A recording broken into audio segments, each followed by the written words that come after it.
What's up, everybody? Welcome back to the Venomcast. I'm your host, John K., joined by my other host, I forgot how to make my fingers work, Mr. Kyle Zittle. Ooh. And, very smooth, very smooth. And then below us, we have Broadcaster 1 and Broadcaster 2 from Turn 200. Obviously, we all know who I think number 1 is, Tommy Cook in the house. Oh, that is not the answer I thought it was going to be. We got beef, brother. We got beef. Man, great, huh? All right. And below me, Mr. Matt Williamson. No, I'm just kidding. He said something nice about me on the broadcast. We have no more beef. We have made amends, which we'll get to. For now, yeah. No more broken hearts. They're put back together.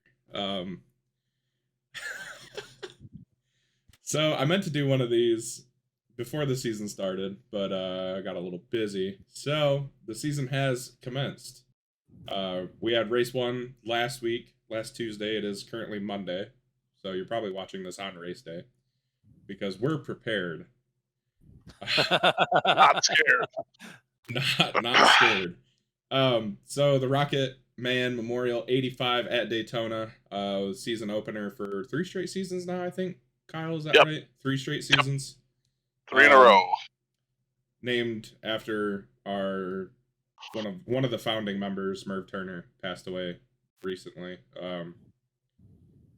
We put on a hell of a show for him, that's for sure. Daytona's always good. We had the Clash the week before, which Zittle won, and I told him after that race, I said, "You used all your luck up," and he said, "No, I didn't." Almost. Yeah, 2 little back to back in the Clash. It was, once we got into the real race, it was weird because we had so many trucks show up.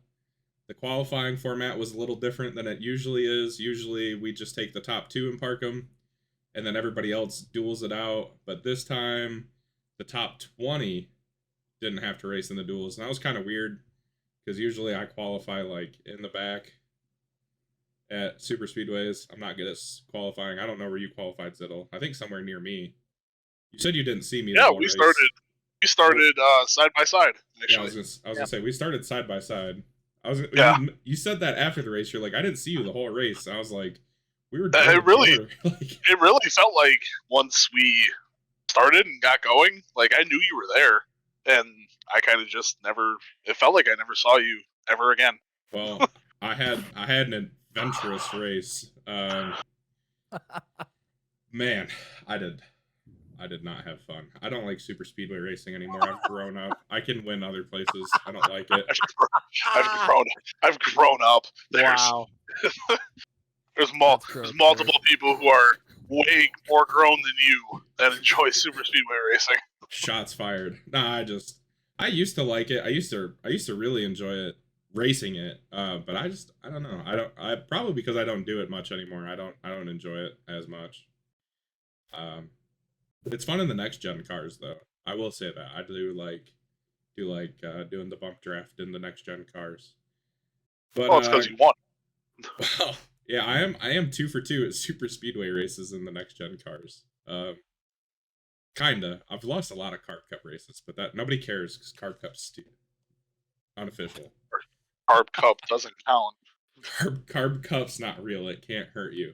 Unofficial series. Unofficial series, yeah. It's where I go when I don't feel like killing my SR, which is often. So he won the championship last season, and I think we're going to hear his name a lot, especially on the top step of podiums this season again. Race winner for the Rocket Man Memorial 85 is Mr. Andy Poliski. Big round of applause. Him and Jeremy had a nice little, nice stroke of luck being on the bottom. Missing out on the big one at the end. Jeremy finished 2nd, tried to make a move on Andy. Or no, Andy was Andy pushing him? I can't remember. Yeah. Okay. Yeah. Okay. Ken went for a block, yeah. Andy was pushing him. Garrett somehow made it through the wreck. I think the wreck took out pretty much everybody. Everybody else except for those 3. Except for those 3. Didn't the wreck take out? Let's be real. I have a bone to pick with iRacing over that. So do I. Same. Will Salamander. Can we just call it Zittle's fault at this point? I mean, Yeah. I think that's fair. For the clicks, it's Kyle Zittle's fault. It was. Just make I'm it just starting beef with everybody at this just point. just make it the name of this video. It was my fault. I might. Your fourth place finisher, Will Salamone. So even though Zittle didn't end up with a good finish, Will, or actually, you still had a top 10, Kyle. I still finished 8th. Pretty impressed. So Zittle Link had a good finish. All three drivers in the top 10. Kevin Sargent finishes 5th. His point of view on that last lap is amazing because I don't think he lifted. No, he didn't. That's confirmed. He beat Ryan to the line by like half a truck or a quarter of a truck. That was stupid. Stupid. Yeah, Ryan said he thought about throwing a block while Kevin's going about 175 and Ryan's going 70. Yeah. That would not surprise me. I'm gonna have to patch that in here somewhere. Ryan Dye finishes 6th. Chad Stearns finishes 7th. Kyle finishes 8th. Good job, Kyle. After wrecking the whole field. Rookie Jeremy Carter finishes 9th. Another rookie, Brody Gunter. Tommy, how'd you say it on the broadcast? Because I want to hear it one time. Gunter!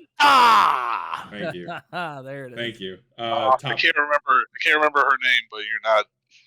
You don't have that. Whoever the ring announcer is for SmackDown. Samantha Irvin. Yeah. Yeah. Doesn't carry the same weight, does it? No. Mark Dillon Jr. finishes just outside the top 10.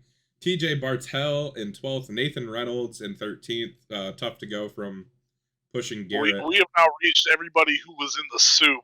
Yeah, pretty much. Yeah. Pat, one person that was not, that I've apologized many times to, but Pascal Samard finishes 14th. Yeah, my bad. Again. Was not involved in the wreck, though. Talked about everybody being involved in the soup. He was not.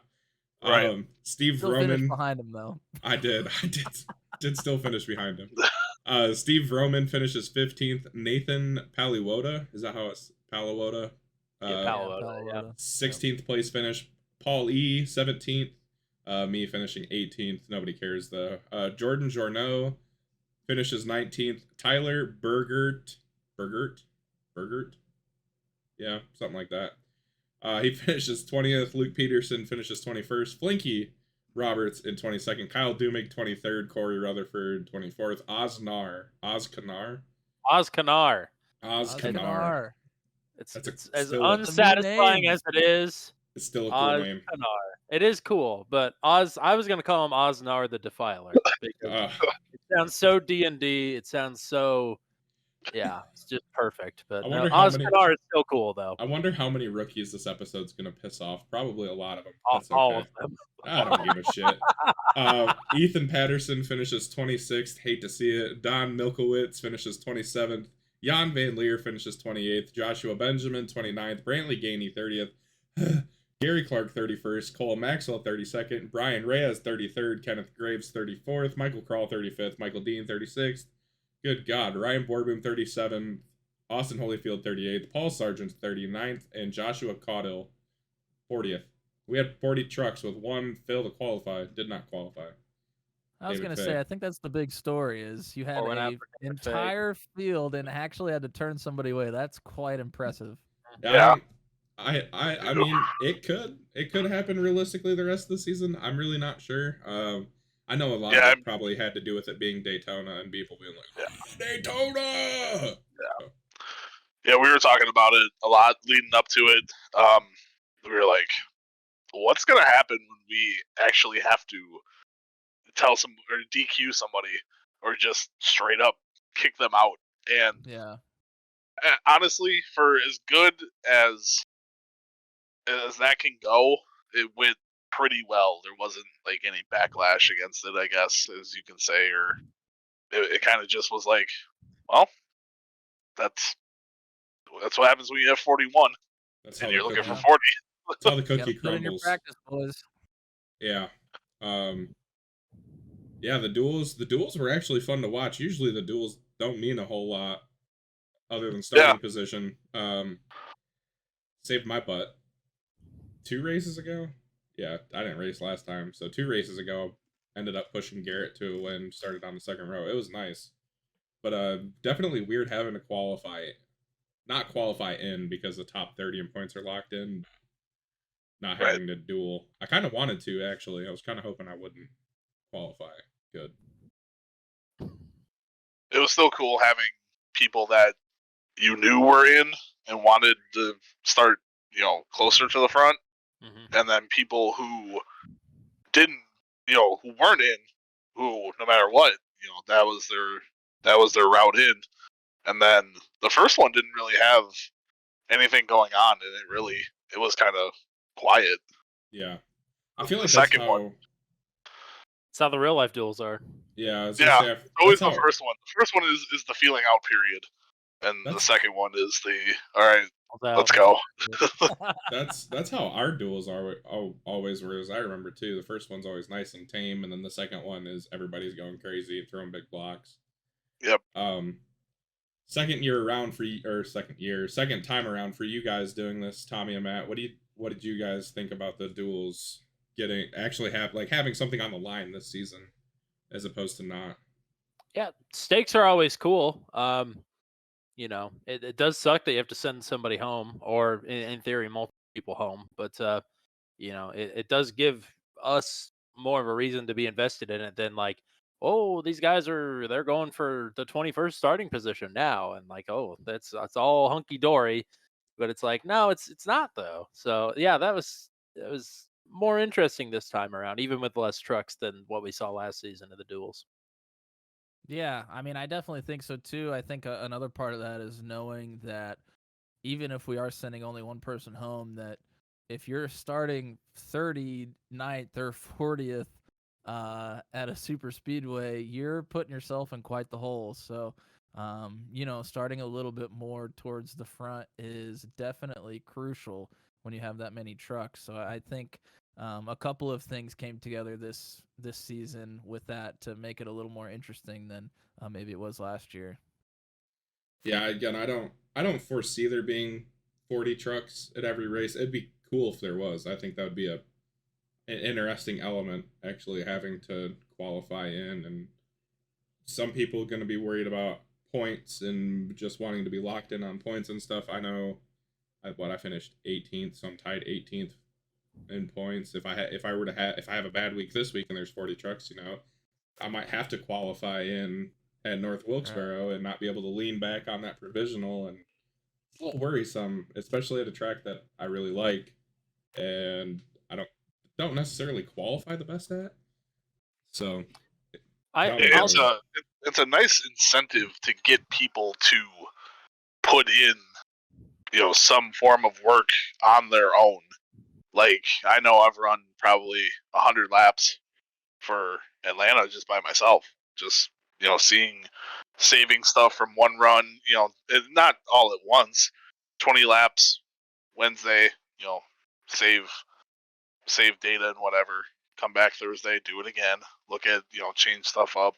But it's nice to want to get better, or want to or need to practice. And what I'll say to your point about you're not sure about there being 40 trucks, I mean, obviously, like going forward, obviously every league is going to have drop off at some point in participation. Mm-hmm. But I will say, like the people I think you would lose for it being a super speedway, and also maybe just the frustrations of being your first race in the league and just not being interested in going forward. I mean, think of the people that didn't show up at Daytona that are usually there. That will come in and then take those spots, and we'll still be right at 40 anyway. So, right. I think we're going to be floating around the bubble for a few weeks anyway, which, I mean, a few weeks at 40 is honestly really impressive still. I mean, I know we were missing Carson. We were missing Jeff Langston. Eric, Jeff Langston. Yep. There's at least one more. But, yeah, I mean, that's 3 or 4 guys already that, changes... It changes the balance of things. Yeah. Yeah. Could be tough times for some people going forward, which it's an interesting wrinkle to throw in. I'm excited to see how it goes. I'm gonna knock on wood, because I would like to stay in the top 30. Yeah, me too. Not the best qualifier at some places, so gonna need it. I mean, we've already talked about it a little bit. We got to talk about the Kyle in the room. Ziddle, what happened coming to the checkered flag?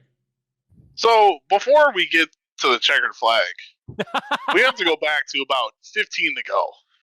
Okay. I'm on the top line. Andy's in front of me. Jeremy and Steve and Brody are on the bottom. 1, 2, 3, and us 2. I know Jeremy and Steve are teammates with Andy. I also know that Brody is in a collaboration with those 3. They're all together. Andy is backing the top line up. And I know he is. I'm fairly certain that Ryan is right behind me. So, at any point, Ryan asked at least once, "What are you going to do?" I go, "I don't know. 15 to go, I'm not going to do anything. Because I know what's going to happen. I can wait." But finally, I get up to Andy's bumper, and I just shove him. I'm like, "Go forward." I had one of the in-car cameras for the race. If they would have put it on me right when I'm on his bumper, you would have seen my mouth go, "Move forward." Because I know he was going backwards. To which after the race he goes, "You knew what I was doing, right?" I go, "Yeah, I knew what I was doing. It's pissing me off." So, I mean, does that help later on in the race? Probably, because I know what we're all doing. I know what we're all there for. So, it helped. Getting to the end. So, crossing the line, now it's Jeremy and Andy on the bottom. Steve and myself are up top. Steve wants to go. I need him to stay behind me. He gives me one shove into one, and I've felt it. And then we get down the middle of the backstretch, and I look at my rearview mirror, and there's a black truck moving up to a third line. And I said, "Oh shit, it's Garrett." And I went, "Oh, and Paul's behind him." Because I have at least 7 guys on my relative. So I know who's behind me. And for a absolute split second, I go, "Move." And I don't. And if I move, maybe this whole thing happens on the backstretch. Maybe it doesn't.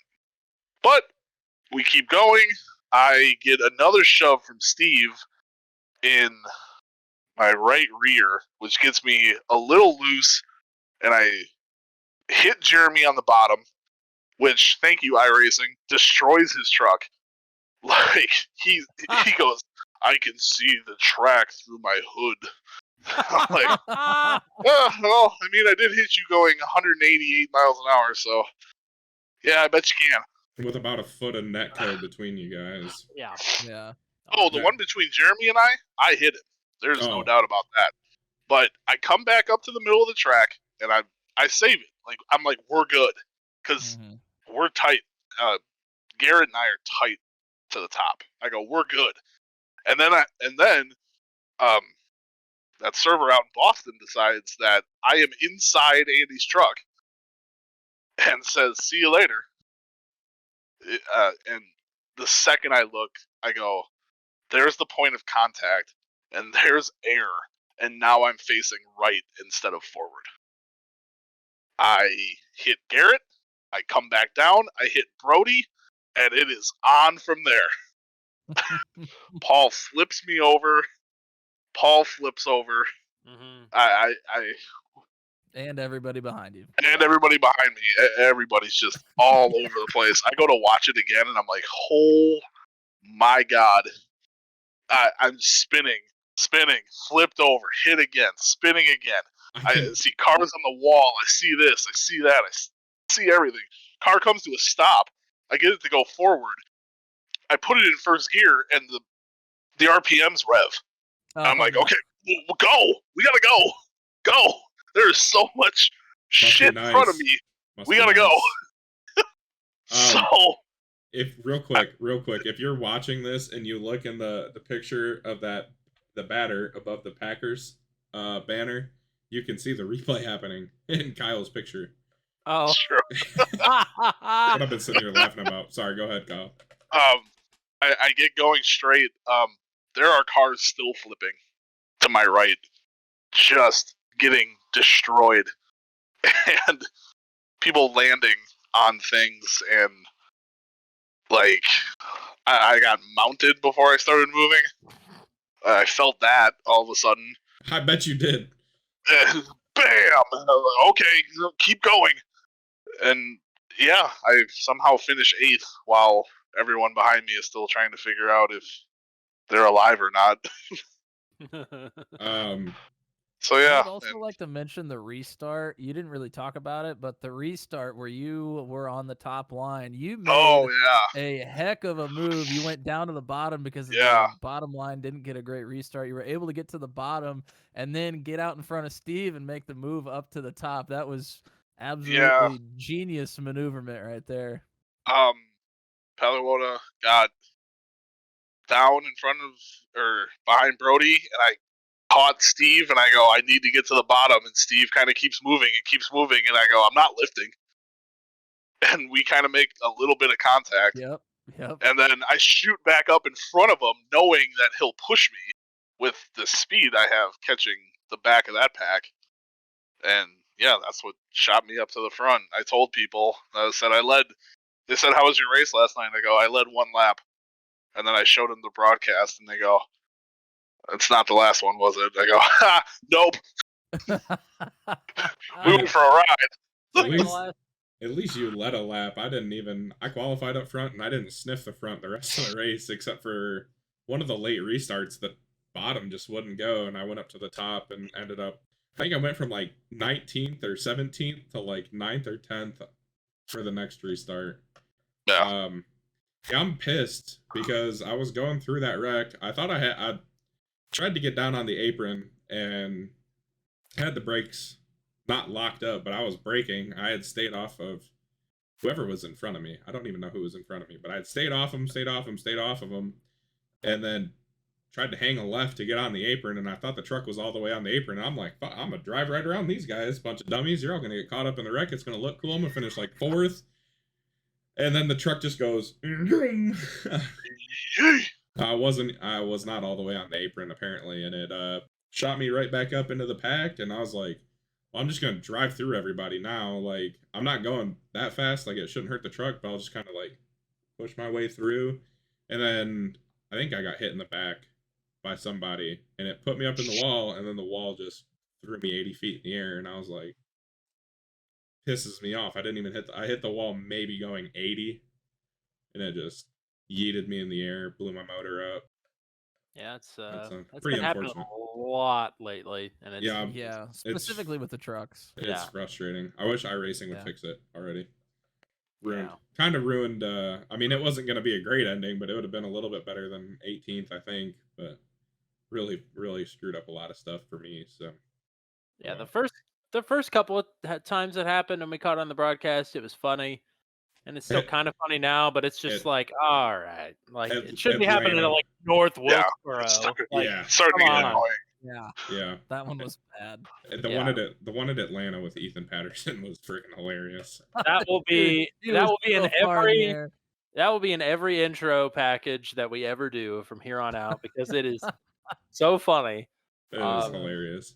Pour one out for poor Ethan Patterson, but man, he was juking and jiving up there. That was just hilarious. Oh man, the Russian judges gave it a 9.88. Yeah, he split his legs on the landing.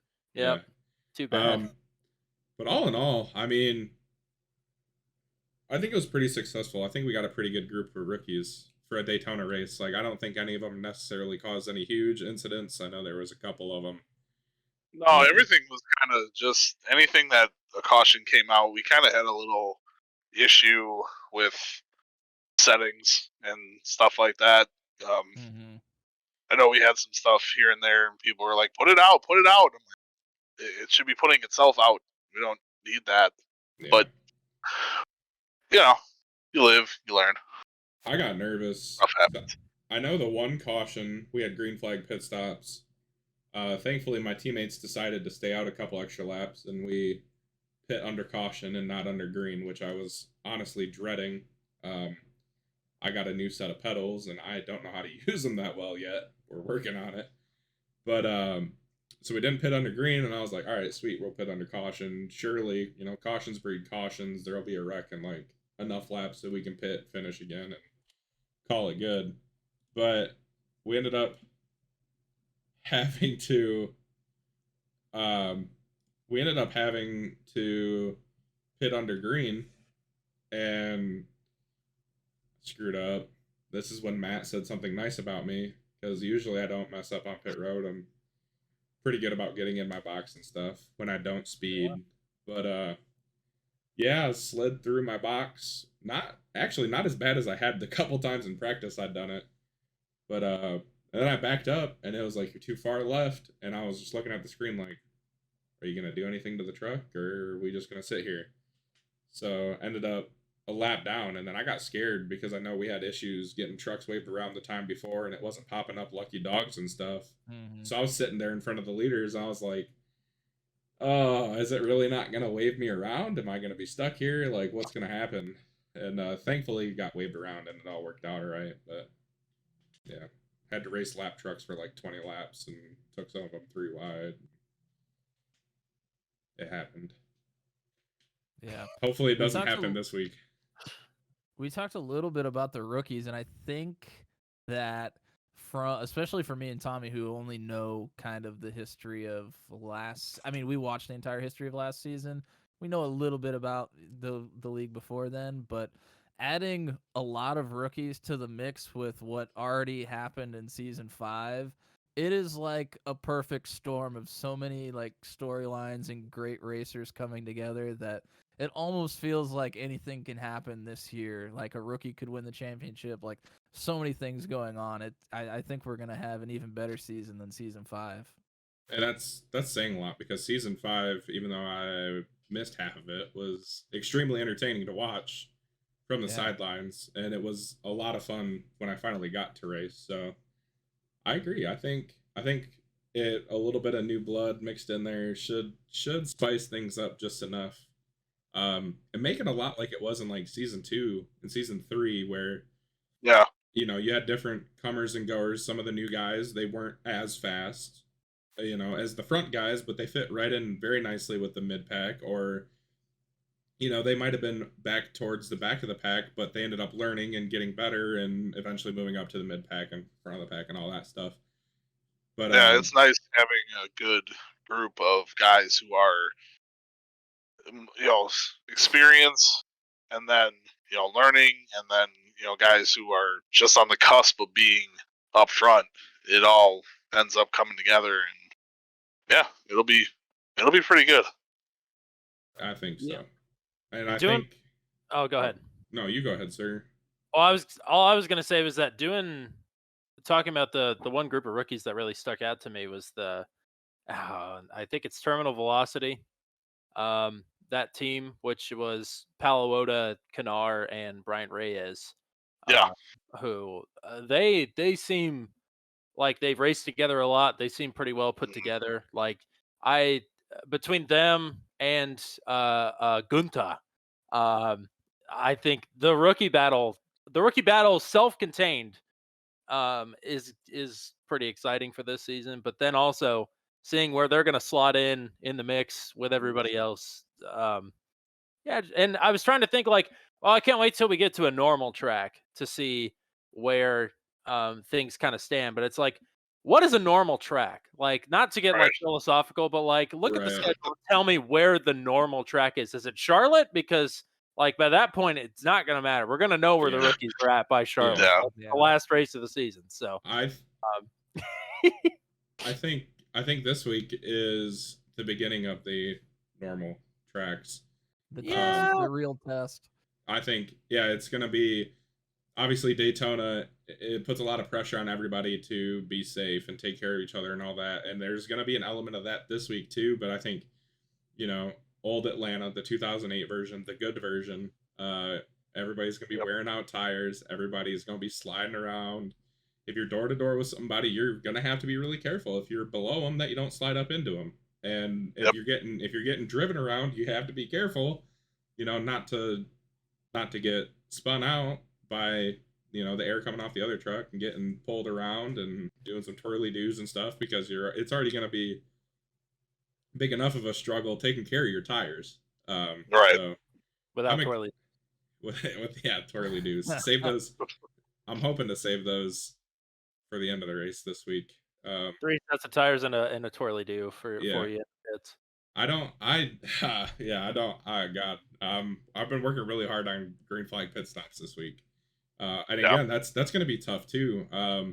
Not to name names, somebody in the Venom Classic Cup Series race on Thursday pit from the third lane. We're going to see that this week.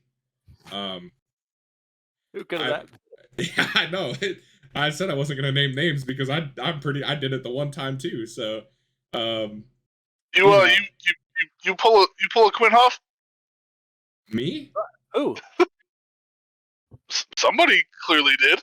Yeah, I don't know. I wasn't the one who saw it, so I couldn't tell you who it was. I pit from the third lane, but after I hit the wall.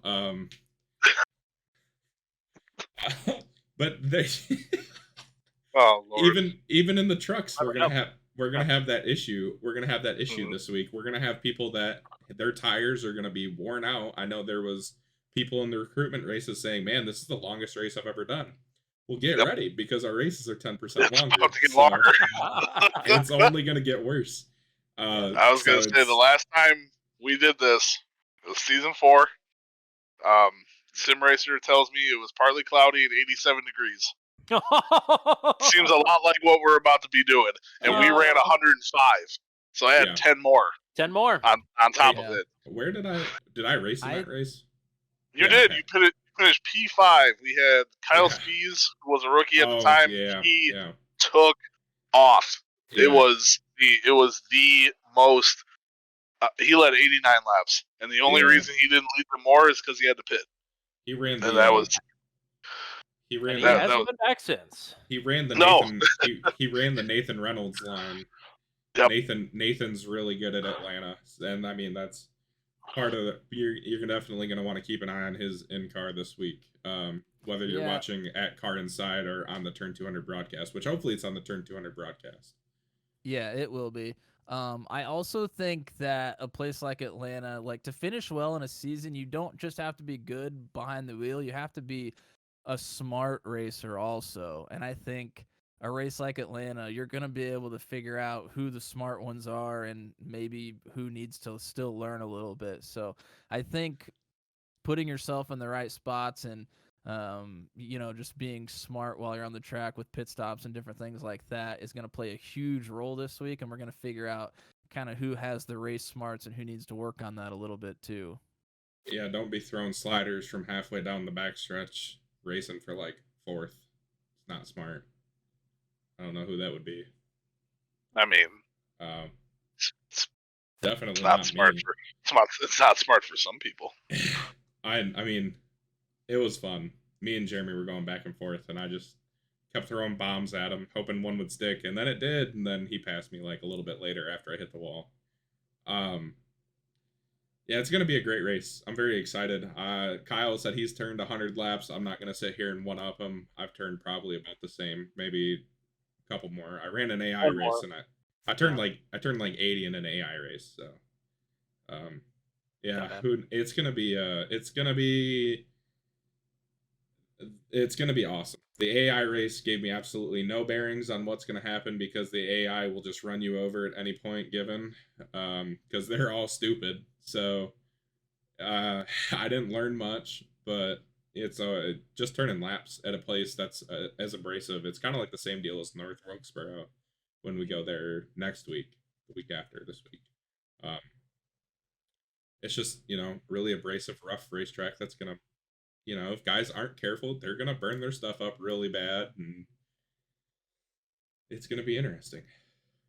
Yeah, it's definitely going to be a tires thing. I ran the first 20 laps, and I looked at what my tires were, and yeah, I ran 20 laps, 67 right front. That's in 20. I'd have to run 20 more to stretch the fuel to make it. Oh God. Yeah, it's gonna be brutal. It's gonna be hot. It's gonna be slick, and we're gonna find out who has the cojones this week. Yeah. Yeah. It is slick. It's gonna be a good Yeah. time. And it might be possible to, you only get 3 extra sets of tires, and with our races 10% longer now, if we have quite a few cautions throughout the race, you might have to pick your spots and when you're going to take tires and when you're not too. So there's a lot of different things that could come into play this week. Yep. Restarts are going to be hellacious. Yeah. Oh yeah. I'll never forget the first time I ran Atlanta was in our second season, and somehow at one point I started up on the front row, and the green flag flew, and I put my foot to the floor, and the truck went right. Yeah. Oh no. Yeah, I did that. I smacked the wall, and luckily everybody got out. I was out of everybody's way, but I was like, that's never happened before. I did that running third in an official. I restarted. Yeah, so now every time I run Atlanta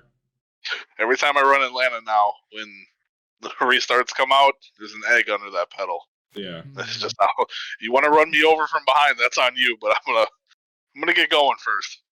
That sounded like Hunter Leach, our buddy Hunter, before the Truck 200 race this season at Atlanta. He didn't buy the track until the day of the race. Oh God.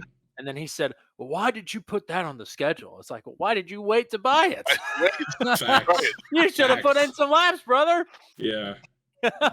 Oh man. Well, speaking of putting in laps. Speaking of putting in laps, do you guys got any final words here before we go practice? Well, me and Kyle go practice. I don't know what you two are gonna go do. But I'm curious what I'm sure, John, you have North Wilkesboro circled on your schedule, I'm sure. What are the races that you guys have circled as I really want to do well in these races, or I'm most excited for these, I guess? Texas, Michigan, the All-Star race counts. Bristol, Auto Club, Talladega. Probably about half the season. That's like half the season. But yeah, I mean, truck tracks though. I mean, if you stitch those up, that's a good season. Yeah, oh yeah. Oh yeah. Yeah. Basically our recruitment schedule. That's what I'm excited for. Yeah, I'm gonna this week Atlanta. I've only had one good run at Atlanta, and it was 2 seasons ago. Shout out Steve Roman, by the way. I thought I pissed him off in my first race at Atlanta. I thought I hit him. Turns out he hit me, so it's all good. You're the best, Steve. North Wilkesboro's circled, obviously. Need to do some stuff better there this time than I did last time. I mean, and it's just a track that I have a lot of fun racing at. Texas. Had some good finishes at Texas. Michigan, obviously, home race. New Hampshire, it's going to be a lot like Milwaukee, and I ran really good at Milwaukee in our one league race and then in the recruitment race. I'm going to say Richmond. I feel like I'm just naming off every race that Kyle didn't, but, Richmond owes me one, I think. I don't think Richmond owes me one. I ran good there. Bristol owes me one. Me and Nathan have a rematch to be had that dates back all the way to season 2, and I want a damn jar honey so bad. I want a jar honey so bad, man. Watkins Glen is one I would. That's probably, honestly, other than Bristol or Michigan, I'd say Watkins Glen is probably the race I want to win the worst out of everything.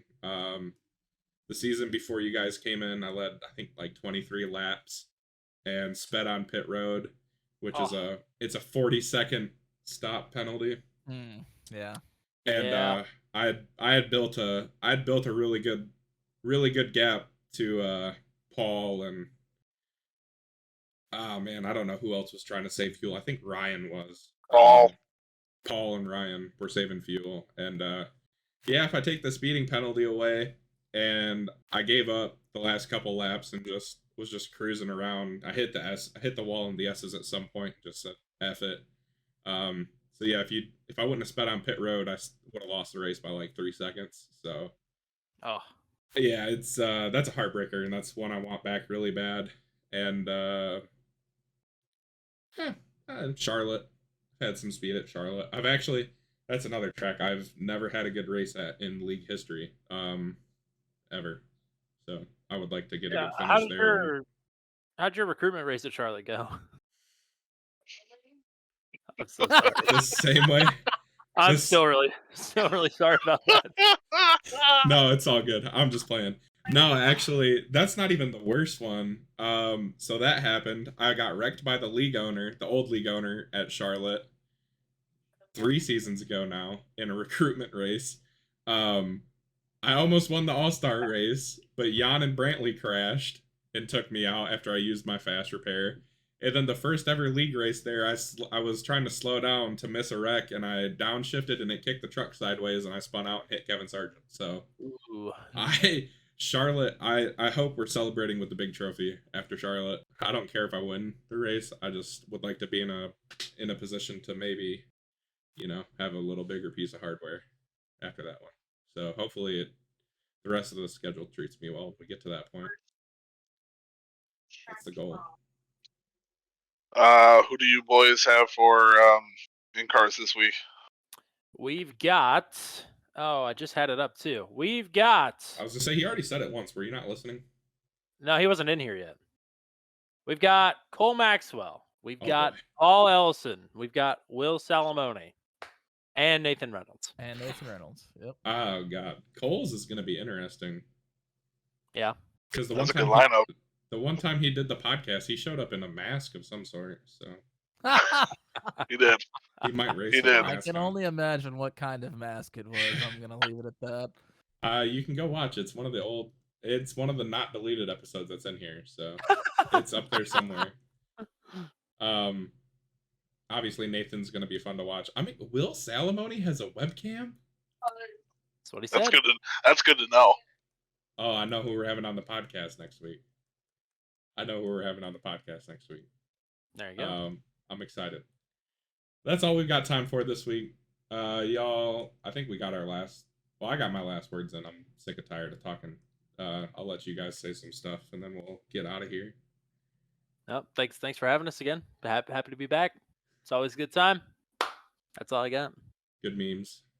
Yeah, I mean, I hope that you guys are enjoying it. We've tried to put a couple new things in the broadcast. The driver cameras is definitely the biggest one. Yes. Might start doing some pre-race interviews. We did one with Flinky before the that was before cool. One of the heat races. Very impromptu. Yeah, and he was just like, "Hey, why don't you guys do pre-race interviews?" And we're like, "Well, we have before. We just haven't done it in this league." And he was like, "Well, do you want to do one?" And we were like, "Yeah, sure, we'll have you on." So, might start doing that a little bit more. So hopefully you guys are enjoying the couple things that we've worked on. Yeah, it's very, very, very good. From going for the first year where it blew everybody away and it was all, one of the best things we've all ever seen. It's already better. One race in, it's taking a step up. So yeah, go out and watch. Come and watch. I remember I don't think so, partner. I remember the Long Beach Daredevils race. You guys interviewed Michael the Turk before the race. I was like, that's sweet. I wish they would do that for us. And then you pulled him in during a pit stop too. That was kind of cool. That was. Oh yeah, cool. I forgot about that. That was pretty that sweet. Would be cool. So yeah, I only felt comfortable doing that because he already had like a 35-second lead, and 3/4 of the field had wiped out already. Yeah. So I was like, this will work out fine. Just a one question in and out, and he won the race by over a minute and lapped all but 2 cars. So Make sure to turn in on Tuesdays for Venom on Turn 200. They're live. we can't say any more good things about these guys because they're incredible. So legally, you can't. You're not allowed to. Legally, right? Yeah, Right. We actually can't. Yeah, we can't. So go watch the broadcast. Make sure to like and subscribe to my YouTube channel where you're watching this at right now, or Spotify or Apple Podcasts. Is it Apple Podcasts? We're going everywhere. Maybe not with this episode, but get ready. We're going around the world, boys. Here. Damn. Get ready because the Venomcast is going to all streaming platforms probably with the next episode. So yeah, we'll start doing that. We're flushed, baby. Yeah. We're getting a new intro song next week too. It'll be off the chain. Wow. I gotta talk to Jan, so yeah. End of an era episode here then. Yep, big things coming. Shout out to the guys from Turn 200. Shout out to Kyle for actually making time to do this finally. It's about freaking time. Damn. Just kidding. Shots fired. Always shots fired on here. We'll see you guys next week. Peace. My mom just got railed into the wall. I'm leaving that in. I'm leaving that in. That was awesome. Gosh. Thing of beauty. Okay. I promise you can see all that back there. I'm not an alcoholic. Not yet. That's what we'll see how Atlanta goes. Right. Yeah. There we go. Know that. Yeah. Brother. All right. And that's the brother. What? Oh, hold on. What? Stone Toad E.T. would like a couple cheeseburgers and maybe a drink, and that's the bottom line. I love that. I had one beer. What? 2 beers. Oh, God. What? 2 beers. I can never escape this. Whiskey. 4 beers. More beer. What? 5 beers. What? A margarita. What? And a Bloody Mary. What? Nerds. You're all nerds. Yeah, so what? Definitely.